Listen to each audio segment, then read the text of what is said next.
Good morning, Michael. Boker Tov. Boker Tov. Okay. Michael meet Gabriel, the two angels. Yes. Gabriel meets. Oh, nice. Nice to meet you. Michael. Yeah. Nice to meet you. He's sort of from your continent. Sort of. You were born in Holland, Yes, I'm but your parents were from Caribbean. Caribbean Yes. Airlines. Oh, So, okay. Are you from Brazil? Oh, nice. Nice. Do you speak Portuguese? No. No, but this language sounds similar to Portuguese. Okay. But, Interesting. So, anyways, we're beginning to start this study the Siddur. We'll continue to study the Siddur. We'll begin for this week. This is a very special week. We have 1 month left in our semester.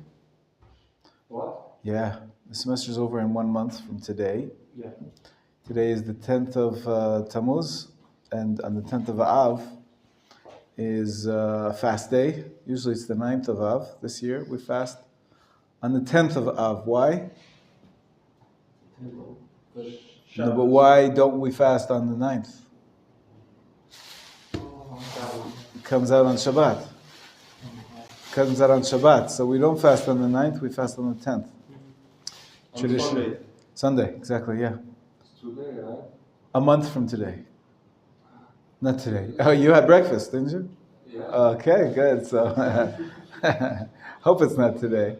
Right, so... But today, yesterday I heard about today, they remember that something was 10th. It's going to be in a week from today. A week from today is also a fast day, sort of the opening of the period of, it's called the 3 weeks of mourning for the temple. 17th of Tammuz. So today's not yet the 17th of Tammuz. You can eat all you like, drink your coffee.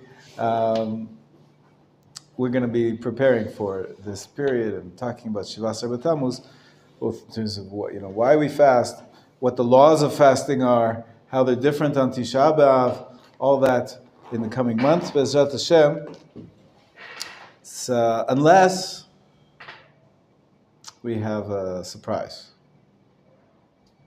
The fast days will only be commemorated with sorrow if Mashiach doesn't come. If the Beit HaMikdash is not built. We've got a month, right? Maybe this week we'll have some good news. I heard that Joe Biden is coming to Israel, so who knows? Maybe he'll bring on his plane, Mashiach. So you never know. So we have hope that we won't have to fast on Tisha B'Av, on the 10th of Av. But anyways, we have 4 weeks. 4 weeks now, and then there's a 3-week break, a semester break. Yeah. So we have a month of study, and here we are. We're studying, believe it or not, perhaps the centerpiece of the morning prayers and the evening prayers. Perhaps the most important prayer that every Jew should know, Shema Yisrael. Shema Yisrael, Hashem Elokeinu, Hashem Echad. So please open up to page 153, 52 and 53. We have this English translation. Do you have a Siddur? I need to buy one. You need to buy, right? Okay. You have one in Portuguese. There's some you can get. There's another fellow from Brazil. I don't see him here yet, but he has one that's Portuguese and Hebrew. I haven't gotten one yet because I'm hoping that I might get one from the S&P. If I can manage to find it. Okay. Yeah, you can find. We might have one in the library. You'll see. Yeah. Boker Tov, Ravit. Okay. Boker Tov. Shabbat Tov. So we're just opening up now to Shema. We spoke about the first pasuk and the little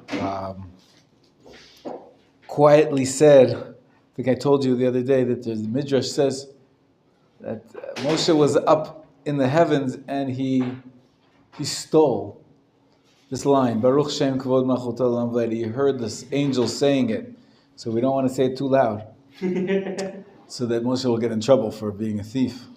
Except for one day of the year when we're like angels ourselves. What day is that? We say it out loud. Baruch Shem Kavod Malchuto Olam Va'ed. The last line on page 153. What day do we say it out loud? What day of a year? I mentioned it last class. It's been a few days though, so Shake out those cobwebs. Rosh Hashanah. Close. Yom Kippur. Yom Kippur. Yom Kippur. Yom Kippur, we don't eat, we don't drink, we don't wear shoes. They're sort of like angels, right? Interesting perspective. Never thought about it that way. Yeah. It's some Ashkenazi custom is to wear a white robe. So I assume angels wear white robes. What else would they wear? Nothing. We don't have wings, but wearing nothing could be a little embarrassing in shul. But we don't eat, we don't sleep. We sort of elevate ourselves above our physical existence. So we're a little bit like angels. But the idea also we mentioned last time was about the revelation of God. The name of God, blessed be the name of His glorious kingdom. We said that God's kingdom in the world is when He's revealed in the world. His name is revealed. His glory is, it's all about revelation of God in the world. And right now, we cover our eyes when we say Shema Yisrael Hashem Elokeinu Hashem Echad, because we declare that God is ever present in the world, but we don't see it so much with our waking eyes. So we sort of ignore our sort of mundane view, perspective, and we go beyond it by closing our eyes, and we declare that Hashem is our God, Hashem is one, including unity of perhaps God. We're all within God. God encompasses everything. We're all part of His unity, like a drop in the sea, in the ocean, right? We mentioned all these concepts last time.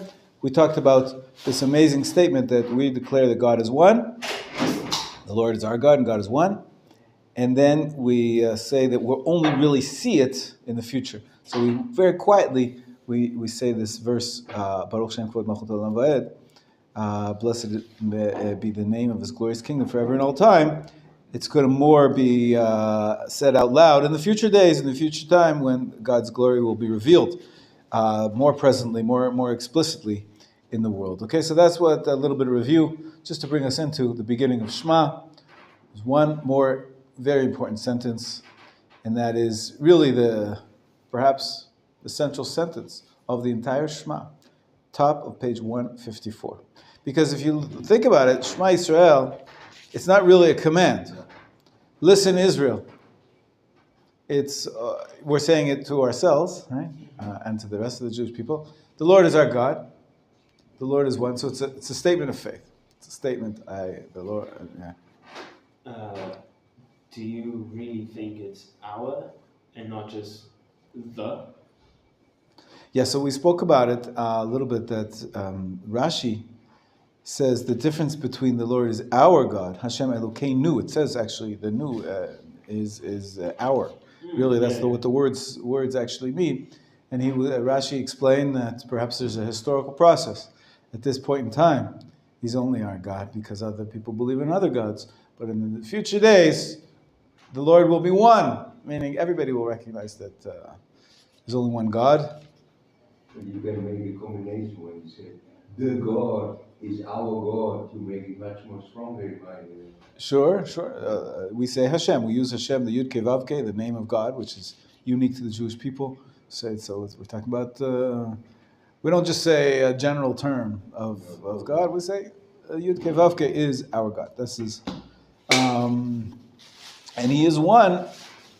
He's one, of course, even now, but it'll be more in a revealed way. He'll be one to the rest of the peoples of the world in the future time, the days of Mashiach, when Joe Biden comes.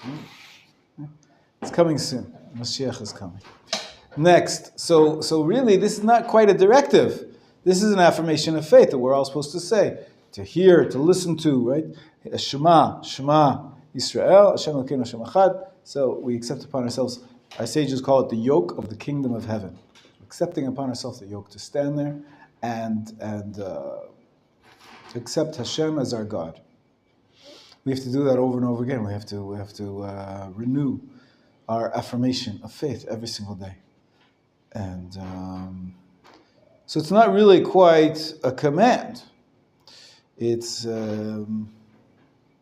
perhaps for us to do that. We're commanded to do that, but we are stating, God, the Lord is our God, the Lord is one.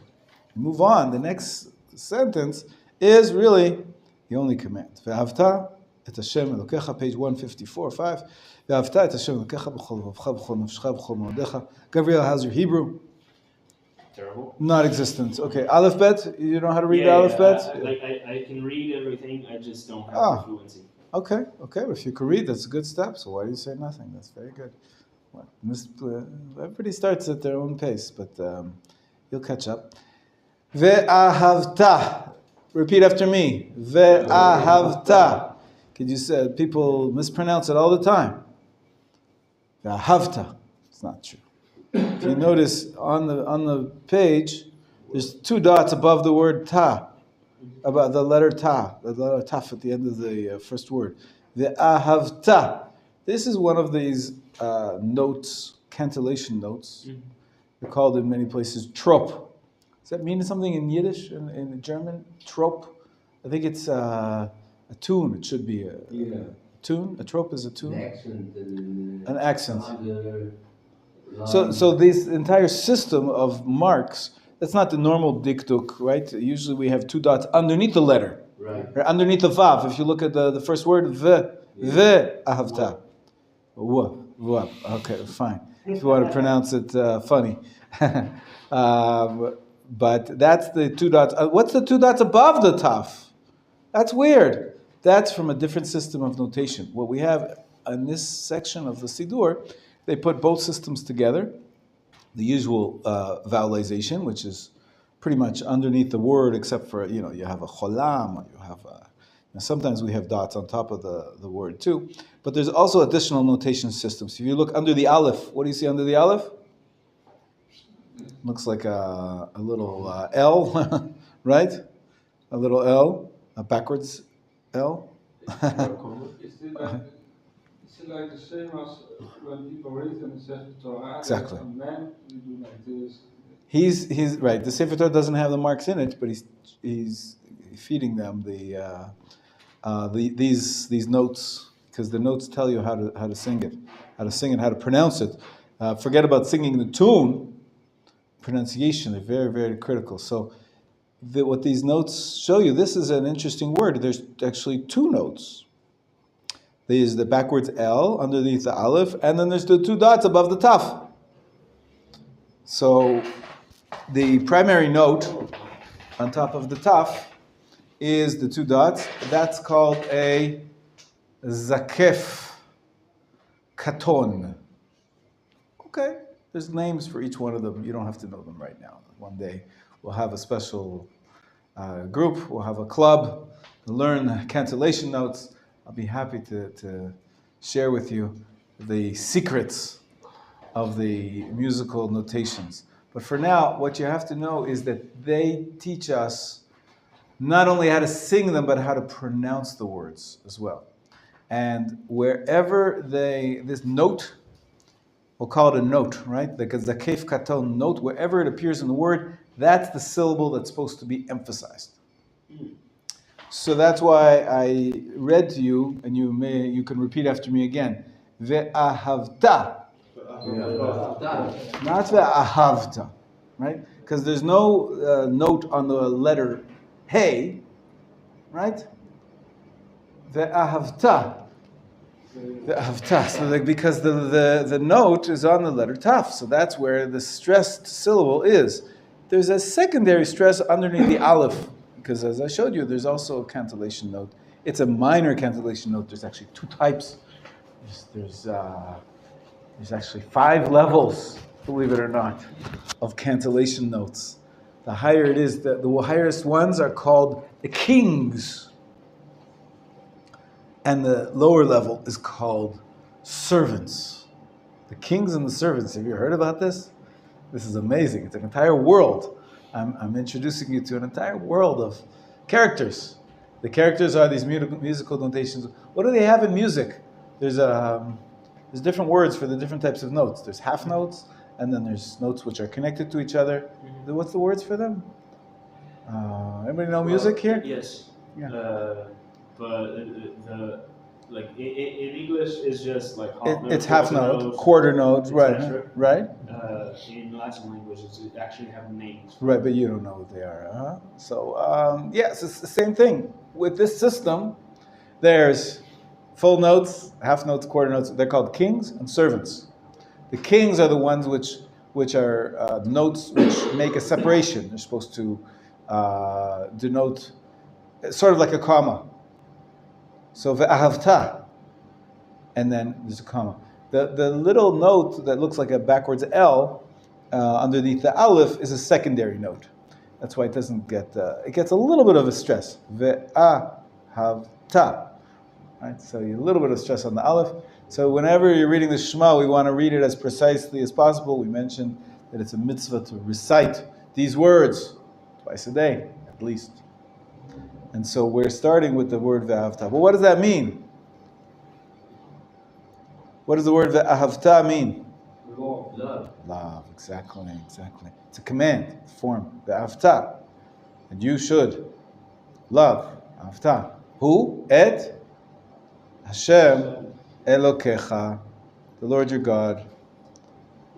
Love Hashem, love the Lord your God. Do you do that? Do you do that? Do you do that?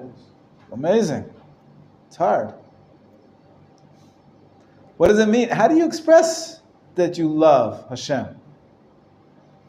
I have this. It's an expression not by words, but by deeds. Yafeh. Many times deeds can show your love. You express your love to your wife. If you stand by her when she's sick, or take care of her, right? If you buy her some flowers on Erev Shabbat, right? She can express her love to you if she makes you dinner. It could be the opposite too. I'm not being racist here or sexist or anything, but you can express love in deeds. But what is love? It's unconditional. Good, unconditional love. There's different levels of love, perhaps, but it's not really just deeds. Really, we talk about love as a feeling in the heart, right? We're very emotionally sensitive in this modern era, right? Love is an emotion. And it's actually quite rare that the Torah gives commands. Most of the commands are 613, right? Yeah. Most of them are actions. It's a religion of doing. Got to do things. So there's just a handful, really, of commands which are things you have to not do, or not only do, but actually feel or think. It's beautiful you mentioned this, because it's exactly what we read this week in the parasha of Pilchat. Yes. Because when we need to bring the offers, Yes. I think that what I read is the meaning of Hashem want to give us to wear the little things every day. Yafeh. Sure. So it's beginning with in the morning the offering, and it's just the beginning. And then we need to continue to do all these things what He wants us to do. Listen, it's true that offerings can and should be an expression of your love to Hashem, but you could say that about all the mitzvot. About all the mitzvot, right? Everything you do it out of love. So, and then there's a question of, okay, so you want to show your mother that you love her, right? So you can call her on the phone if you're far away. You can make her breakfast, like on Mother's Day in America. They have this concept. You make breakfast for your mother. You can buy her a card. And you know that she likes, pink roses, so you buy her pink roses, or whatever it is. You know your mother, right? And so there's different deeds that you can do, but it's a feeling in your heart, right? And then the question is, how much do you really love your mother? What happens if she gets sick? What happens if she needs your help in various situations? She has to go to the hospital. Do you go visit her? Do you go to take her? When she gets old, she needs care. Some people go and they physically take care of their mother. Some people, they send money. Sometimes you put your mother in a nursing home. Pay somebody money and they'll take care of her for you, right? There's all sorts of different levels of love. How much are we supposed to love Hashem? The Pasuk says. Continue. You should love Hashem with all your heart, with all your soul, with all your might. We have here a degree of love of Hashem? All your heart. Well, of course, love is in the heart. You should have wholehearted love. With all your soul. What does that mean, with all your soul? What's your soul? It's a good question. You're thinking, good, okay. But we many times think about the heart being emotions, and then the brain is thinking, right? Soul is not your mind, really. Probably the connection between the two. Could be a connection between the heart and mind. What is the soul, Michael? You consider life force. Life force, good. This is the fuel in man. Yeah, a very life itself. Yeah, because it says also it's in the blood. Don't eat the blood. The blood, okay, good. Without The blood, Torah we- says that somehow the spirit or the soul is in the blood. What does that mean, though? That means it's biology. What is it? The white blood cells or the red blood cells? What is the soul? If it's in the blood, you say to me, I don't know what that means. But I think you are on the right track, saying that it's your life. Our sages say you should love Hashem even if it costs you your life. You know, if somebody puts a gun to your head and says, swear allegiance to a foreign god, say, out of love for Hashem, you must say no. You must say no. Just give up your life. That's to love with all of your soul. That's the standard interpretation. With all your heart. We usually associate that with emotions. And with all your soul means life itself. So be willing to sacrifice your life. Anybody know anybody that is willing to sacrifice their love for Hashem? They're with us here in the building right now. On the tiyul last week, you came a week late. Last week we had a great tiyul to the north. We met some heroes. I think every soldier is willing to put his life on the line for the sake of Hashem, his country, his nation. Who are we? We are the Jewish nation. So you're a soldier, Soldier, very good, absolutely. Every Israeli soldier is a soldier. Willing to give up your life. Of course, we don't want to die. We don't want to die, Kiddush Hashem. But that shows you the extent to which it's much better to live a life. Hashem wants us to live for His name, out of His love, with His love. But not, sometimes, if it comes to a head, comes to the extreme, again, as I'm saying, this is the extent. And the last one is, to what extent do we have to love Hashem? With all your heart, with all your soul, and b'chol me'odecha. What does the translation here say? With all your might. Ma'od. Somebody says, yafeh me'od. Tov me'od. What's me'od? Very, very, very good, right? Very. So, with all your very. It's not very good English. Love Hashem with all your very. But as I was saying, it makes sense because these three words are describing the extent to which you're supposed to be committed, be dedicated to, out of your love. Your love, take it to the extent of very. All of your very. It's not very good English. All of your, me'odecha, with all of your, that's why he translates here. He chooses a word. How would you say all of your very? He says might. Not a bad translation. Your might, all of your strength, all of your everything that you have, right? All of your power. That's your very me'od, me'odecha, your. So we have here the mitzvah to love Hashem. And as I mentioned, we usually translate that to have an emotional component, to have a relationship with God in which you are loving Him. Which can be in your heart, but then usually you want to express it. To what extent? How great is this love? Sometimes to my little grandchild, I say, I love you, Ada Shamayim. I love you until the heavens. To what extent? What does a child know? He doesn't know. How can you say how much I love you? Love you all the way around the world and back. That's what the Torah says. Love Hashem with all your heart, all your soul, with all your might. This is the first and foremost mitzvah that we are commanded to do in the Shema after we affirm our faith. We say Hashem is one, which are also commandments. The Rambam has a list of 613. A few other people try to list them. It's never listed in the Torah. So we have to pull from the Torah, pull from the Talmud, from our Rabbi's discussion of the Torah. We pull and we have to make a list. So the Rabbi made a list of 613. Mitzvah number 1. Before some multiply.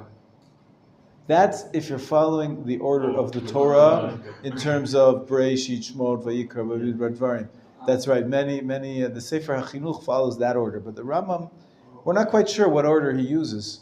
Although it seems like the most important ones, if you can even say that, are at the beginning. Shabbat is close, but it's not the first one. What's the first one? To have children? You mean children? No, that's what he was saying. That's the first one in the sequential verses of the Torah. That's right. But that's not the first in the Rambam's list. Yeah, what were you reading? I was reading the Mishnah Torah, and I was thinking about the first 10 mitzvot, and they're all about knowing there is a God, believing there is a God. And Excellent. So the truth is, the list of the Rambam is not in the Mishnah Torah. It's sort of introduction. He wrote a separate book before that. But then he divides up all 613. He was very methodical, the Rambam. He first made a list, and then when he wrote up his Mishnah Torah, which is major work, he could very easily tick off, okay, I covered these mitzvot, because then he puts it into categories. He doesn't just make a list. He groups them together according to certain themes. So you're right, the first section of the Mishnah Torah, the theme, it's called Fundamentals of Faith, right? Hilchot Yesodei HaTorah, the fundamentals of faith. In there, of course, are going to be all the mitzvot which have to do with faith. Number 1 is believe in God. Shema Yisrael, Hashem Elokeinu. Number 2 is Hashem Echad. Apparently, to believe that the Lord is one is a mitzvah, one of the 613. Again, this is a little bit strange. Most of the mitzvot are actions. What do you do? What action is there to say that God is one? It's not really a defined action. What? Sorry? An action with your heart. An action with your heart. Yeah. Or with your mind. This one is maybe more in your mind. And so what we do is we declare it. We declare in the Shema every day. So we fulfill the first 2 mitzvot. We accept upon ourselves the Lord is our God. And then we say the Lord is one. Fulfill the first 2 mitzvot every single day, morning and night. Right? Third mitzvah, what we're just talking about now. To love Hashem. Here, I think it's not enough just to think it with your mind. The Lord is one. There's all sorts of theological statements. We covered them last week, if you remember. We had a beautiful discussion of types of philosophy and theology. We're saying, what do we believe? And the Lord is one. What does that mean? How do we relate to Him? The Lord is our God. The Lord is one. This was perhaps in your mind. When you get to mitzvah number 3, this one, ve'ahavta, it's a mitzvah of the heart. We should love Hashem. So be careful if you want to be fulfilling that. When you're reciting the Shema, don't just recite it with your lips.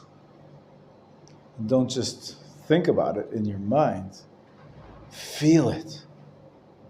Feel your love of Hashem when you're reciting. That you should love Hashem love Hashem, the Lord your God. And the extent of it, you imagine, with all your heart, with all your soul, even if it's going to take my soul, and with all your with all your might. Right? This is the 3rd mitzvah. So we have the first 3 mitzvot of the Rambam right here in the Shema. Believe in God, believe in the oneness of God, and love of God. Does anybody know what the 4th mitzvah is? You could look it up, sure. You could look it up. So there's two mitzvot which always go together. The mitzvot which have to do with our relationship with God. What if not the gods? Well, that's associated with that He's one. Okay, oh Yeah, that's sort of the positive and the negative of the, when there is one God, there's no other gods. Right, so I'll push this up so I don't want you to get cold. Push this up a little.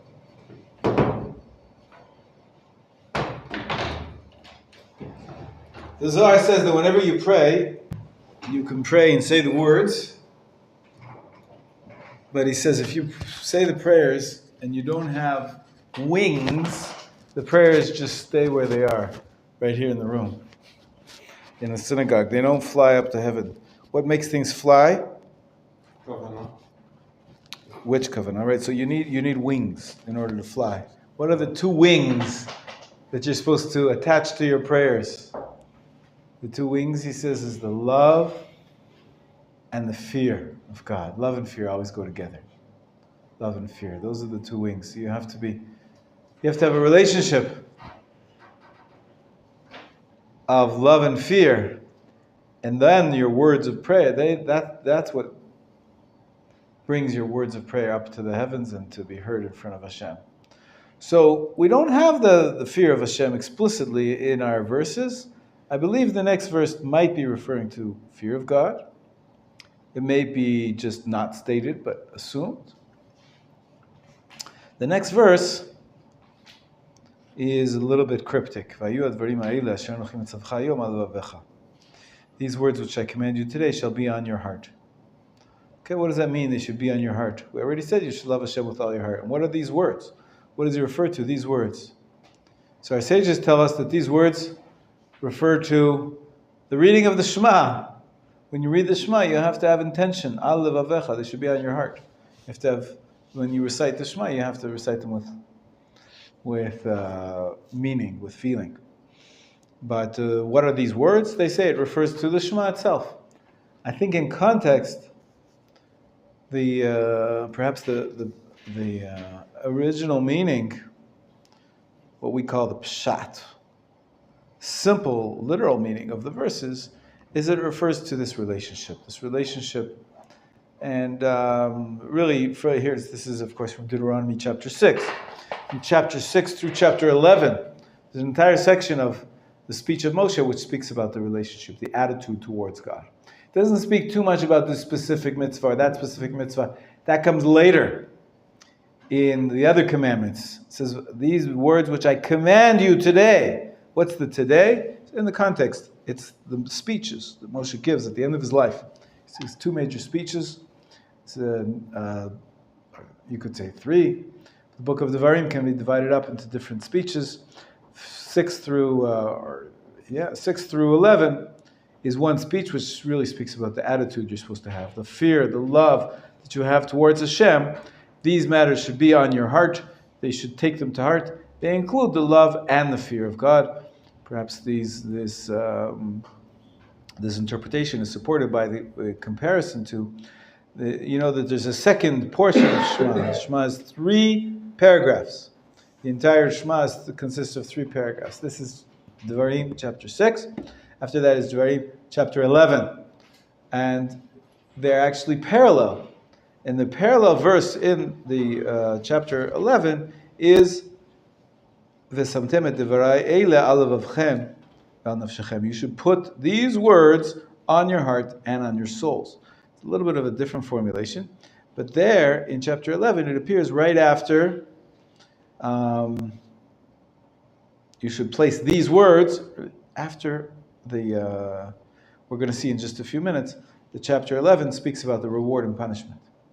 Right? If you do the mitzvot, Hashem will give you rain, you'll have crops, you'll have food to eat. And if you don't, you'll be kicked out of the land. This is the kernel, the essence of reward and punishment in the next parallel portion of Shema. So the meaning there of place these words upon your heart is perhaps directly related to the immediately preceding verses which speak about the reward and punishment. Reward and punishment, that brings you to fear of Hashem. So love and fear, perhaps that's a little bit of a hint to us that these words actually refer to the fear of Hashem or the awe that we have in front of Hashem. That's an interpretation which I think might be the closest to the simple reading of the text, that these words should be on your heart, meaning that you should pay them attention, pay heed, and of course you do many things out of love, but also we should recognize that there's repercussions for your actions, and that's something you should place on your heart and soul in the second paragraph, meaning you should really have the fear of God in you as much as you have the love of God in you. But these are the four first mitzvot. Okay, for first mitzvot: believe in God, oneness of God, love of God, and fear of God. Okay? There's actually one more, the fifth. What's the fifth? You have it open. Yeah. What's the fifth? Tefillah. Teshuvah? Tefillah. Tefillah? Yeah. Yes. I don't like the translation prayer because it's not really prayer in the sense that like in the Indo-European context of prayer or the other words in Indo-European languages, I don't think they translate very well what tefillah means. Good. I agree with you that. But what's the better translation? I'll show it to you from the verse. Turn the page just for a moment. We'll come back to this page. Go to page 158 and 9 to the second paragraph of Shema. V'ayam shamoah tishma'u. You see that in the top of the page. And mitzvotai, if you indeed heed my commandments, which I charge you today, to love the Lord your God. You see why I said it's parallel? We have the love of God and worship Him with all your heart and with all your soul. So all your heart and soul we have. But what's the word that's added? And worship Him. It says not only to love, but to worship. Worship is in Hebrew, avodah, ula ovdo. Avodah, that's the fifth mitzvah. To worship Him. Avodah, our sages say, how do you worship in the heart? By prayer. Prayer is defined as worship of the heart. We're going to come back to the mitzvah of prayer. Now we're talking about the mitzvah of reading Shema. But avodah bechol halev, that's why I think that this is really the essence of what is being referred to in the entire passage of Shema. Both the first paragraph, the second paragraph, essentially it's the bookends of this speech of Moshe 6 to 11 in Dvarim, which essentially is teaching us the proper relationship we're supposed to have with God, the attitude towards God. And that in our day is called avodat Hashem, the worship of Hashem. That's the word here, avodah. That's the fifth mitzvah. So we have all five mitzvot, if we include the second paragraph of Shema, right here at the very beginning, right? We have the Shema, Hashem Elokeinu Hashem Echad, we have the Ahavta, and we have, not explicitly yirah, fear, but we do have the intimation of fear of God. And then the fifth, to worship Hashem, it's also here in the beginning of the second verse, the second chapter of the Shema. We have this idea to worship Him. Worship can be the general term for the entire relationship being described here. That's what you have to have on your hearts and on your souls every day. When we recite the Shema, we have to really have a relationship with Hashem. We have to declare our relationship with Him. He is our God, number one. Accepting upon ourselves the yoke of heaven, as it's called. There's only one God. And to love Him, to fear Him, and to worship Him. This is the primary meaning of the Shema that we're supposed to be doing twice a day. The rest is very interesting. Let's go back to the first chapter on page 150, the page we skipped over, page 156 and 157. We have three commandments. And really, if you were with me on the Tuyul, Eitan and Micha, you should have been listening. It was a breakfast on the second day. I spoke about the following concept. I said, what happens if Rav Listman gives me instructions to publicize a certain meeting? And he tells me to take that notice and to put it on the notice board and to put it up on the blackboard, the whiteboard, to put it up on the second floor where the coffee and tea are. Have you gotten something to drink yet this morning? No? No, just water. Okay. We'll take care of you soon in the break. There's a watering hole, a local watering hole where you can get your drinks. You don't have to be drinking XL like this man, but it keeps him awake. It's okay. It's all right. Keeps him awake. Bad habits, but who am I to talk? I have my coffee here. Right? It's decaf, though. What's the point of coffee if it's... Good question. Well said. It's coffee without caffeine is Mitzvah without kavanah. Yafeh. That's right. Somebody said to me yesterday that the hardest part of fasting for him is no coffee. That's why I don't drink caffeine, because it's addictive, really. So I like the taste, but I try to stay away from caffeine. Here and there I have some. But anyways, so Rav Listman gives us this instruction. So I write down on the piece of page, hang up this notice on the notice board and on the whiteboard and near the T. And that's the notice that I write down. Hang up this notice near the T and on the notice board and then on the whiteboard. It's kind of silly. What's the content of the notice? So these mitzvot seem to be how we should heed, how we should pay attention. So the simple meaning of the, is that we're not actually referring to the Shema, these three mitzvot. What are we supposed to? What are the verses? I'm assuming you know what they are. It says you should teach them to your children, speak of them when you're at home and when you travel on the way, when you lie down, when you rise. Bind them as a sign on your hand. They should be an emblem on your eyes. Write them on the doorposts of your house and gates. It's like Hashem, like Rav Listman. Not that he's Hashem, right? He's telling me how to publicize this. What's this? What's the content of the tefillin? What's the content of the mezuzah? So it's not the mezuzah itself. It's not these three mitzvot. It's everything we set up till now. It's the relationship with God. That's what you have to teach your children. The love of God, the oneness of God, right? That you should have to worship God. That's what you should put in the tefillin. That's what you should put in the mezuzah. Bind them on your hand and between your eyes. This relationship with Hashem was noted in the Shema Yisrael and in the V'ahavta. Basically, also the third verse, Vayu Advarim Eileh, if it refers to the fear of God, then it adds an additional element. But in general, in context, what it means is this relationship, to worship Hashem, the Ovdo, as it says in the second paragraph of Shema, which also ends with these three mitzvot. Turn the page, look on page 159. 158, 159, we'll do it in English. At the end of the section, it says, teach them to your children. Speak of them when you sit at home, when you travel on the way, when you lie down, when you rise. Write them on the doorposts of your house and gates. And before that, it says, bind them as a sign on your hand, and they shall be an emblem between your eyes. So we have these three ways of spreading this message.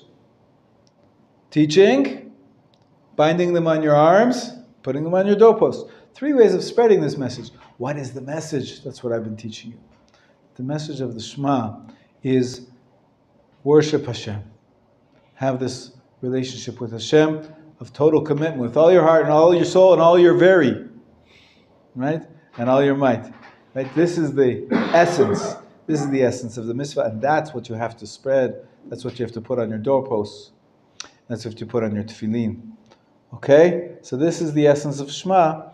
We'll talk about the second paragraph in a minute, but pretty much we've covered now the first paragraph of Shema. It starts with the words Shema Yisrael, chapter 6, verse 6, in Deuteronomy, in the book of Dvarim. And it continues for 5 psukim. Shema is number 1, V'ahavta is number 2. Right? The Baruch Shem is not a pasuk that we add in. It's not actually from the original text of Dvarim. Number 3 is Vayu, Advarim Eileh. Number 4 is Vishinantam Levanecha. and Ukshartem is number 5, and Uchtavtam is number 6.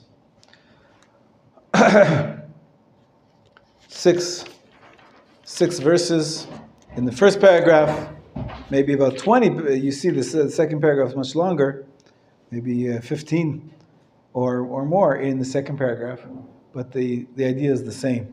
These are parallel passages, and we'll see what the major difference between them. We already mentioned it, but we'll go back to it in just a minute. Now I want to stop for a minute, give some opportunity for questions, for discussion, and maybe I'll ask you some guiding questions. When you say the Shema, when you wake up in the morning and when you go to sleep at night, what do you think of? Both of them. What do you mean, both of them? In the morning is Shacharit, Yeah. and Arvit. In Alvit, right? We say them in our prayers, correct? Correct. And you put your hands over your eyes, right? I can't show you how it's done because of my cast. Put your hands over your eyes. This is what I do. It's okay. It's still kosher. What did we talk about last time? Any way you cover your eyes, it's okay. You could use your left hand too. Why you put the film now? Luckily, I use my thumb. I use my thumb to wrap it around my left hand. And you put on the right now?